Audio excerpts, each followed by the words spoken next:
Hello, everyone. My name is Sean Patrick, and there's some things I need to say that I feel will benefit us all. For starters, just for a little context, so you know, I'll tell you a little bit about my situation. I have an as yet unidentified degenerative illness that has been worsening over the last 30 years, making even the simplest of daily activities extremely painful. I had to close my shop and retire 6 years ago. Since my wife came from a decently well off family, she is expected to be responsible for me in every way. She spends half her time here with me and in Stratford and half in Toronto, helping her two adult special needs sons. She returned to do just that on March 19th. When she isn't here, my older brother, who has disabilities similar to mine, comes over and we help each other out. Due to the need for physical distancing, I had to ask him to stop coming over. All right, that's enough about me. So, as many Canadians are doing every day, I watch Prime Minister Trudeau's address, followed by the federal minister's address, and then on to world news and fact checking. These addresses are a vital source for information in these uncertain times. We need them to be as informative as possible, but I'm finding myself increasingly frustrated for several reasons. The main one is the questions reporters are asking. After each address, the ministers only take at most 7 questions between the phone and the floor, so journalists need to make these questions count. We need information, and they are busy. Since there seems to be some confusion here, let me help you out by giving you a list of questions you need to stop asking and why you need to stop asking them. First, when is this going to end, and how much is this going to cost? They have said from the beginning, though more flowery than this, we don't know. It is not possible to put a timeline or a cost on this. The situation changes minute by minute, and we just need to do what we can in response. But being politicians, they can't just say that. They have to try to sort of not really say we don't know while being reassuring. We get no information. So there's 1 or 2 questions already wasted. Why didn't you do X sooner? They've answered this repeatedly. They're acting on information they're given when they're given it. As I've already said, the situation is in constant flux. And there's also the fact that if we want to keep living in this country with a reasonably hand drawn facsimile of democracy, the governmental checks and balances that are in place need to stay in place. Legislature takes time.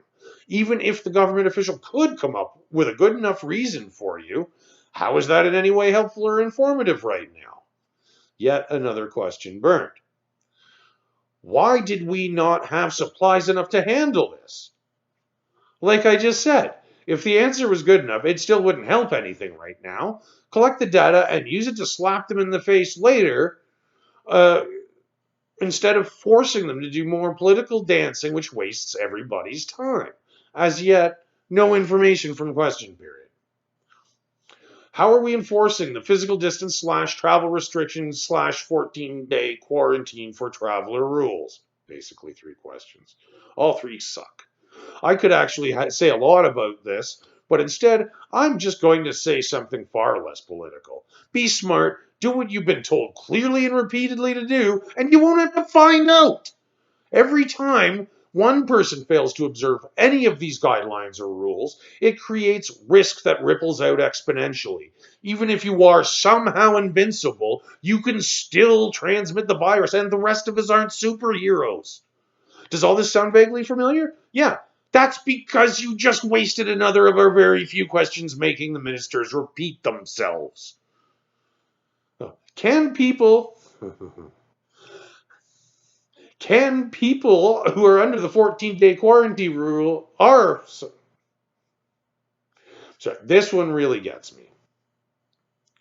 Can people who are under the 14-day quarantine rule go out for walks? Hell fucking no! What is wrong with you? The government has been clearly asking people to observe the 14-day quarantine, which didn't happen, which is why they had to enact the Quarantine Act to place the possibility of a more serious punishment and hopefully make people do the right thing. So now that I've probably pissed off almost all of our journalists, I want to say thank you to Vashi Kapelos.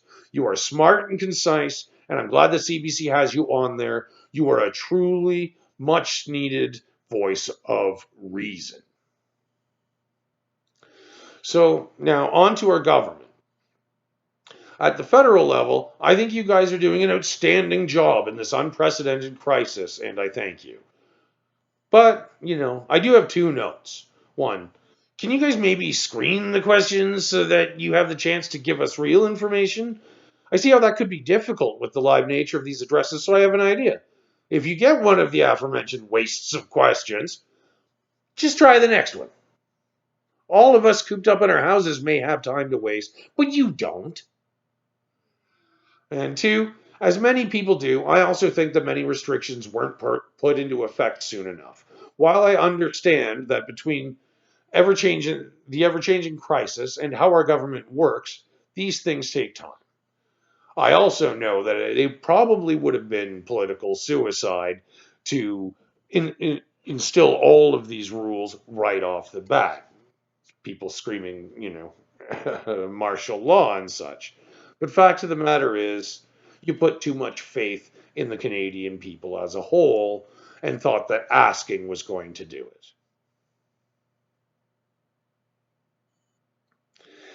I think we've proven by the lack of uniform compliance to your very reasonable requests as a whole, we can't be trusted to do the right thing. If something like this ever happens again, please close the borders and take all preventative action you can as fast as you can. And now I have two pleas for Canada as a whole. Please just stay the fuck away from each other and wash everything a lot. Follow the guidelines that have been repeatedly set out very clearly. As things stand at this moment, because of COVID-19, I have to expect that I will be seeing my wife on Skype for my birthday on June 6th. And a month later for her birthday, also on Skype, because of this. Many Canadians and others around the world are in the same or worse situations than I am, so do the right thing and be smart. Also, I know that there are certain administrations that are downright criminal in the way they are treating this situation. Well, I have watched every address from our federal officials and followed up with government websites. I haven't found a case of anyone downright lying. There's a certain head of state uh, spewing garbage all over his people while his experts and advisors shake their heads in the background. I can't express how shameful this is. Please don't let this taint the way you view our government. That's like comparing beavers to vipers. So, to the world as a whole, wow, things are pretty effed up right here, aren't they? But as long as we use intelligence and compassion, we can get through this together. I know that the physical distancing is especially difficult for religious people who feel the need to go to their church or mosque or synagogue or whatever you call your particular place of worship. I think I can help here too. No matter the religion, if you believe in a creator, then that creator made the universe. So it is all their house. They can hear you pray wherever you are. We all need to do what's right and make sacrifices to keep one another safe. But if you think staying at home and physical distancing is too much to ask, look at what we're expecting of our politicians, our healthcare providers, and our other essential service workers. We owe them a debt of gratitude that can never be repaid. Thank you, and thanks to all of the people across the world who took this seriously from the start.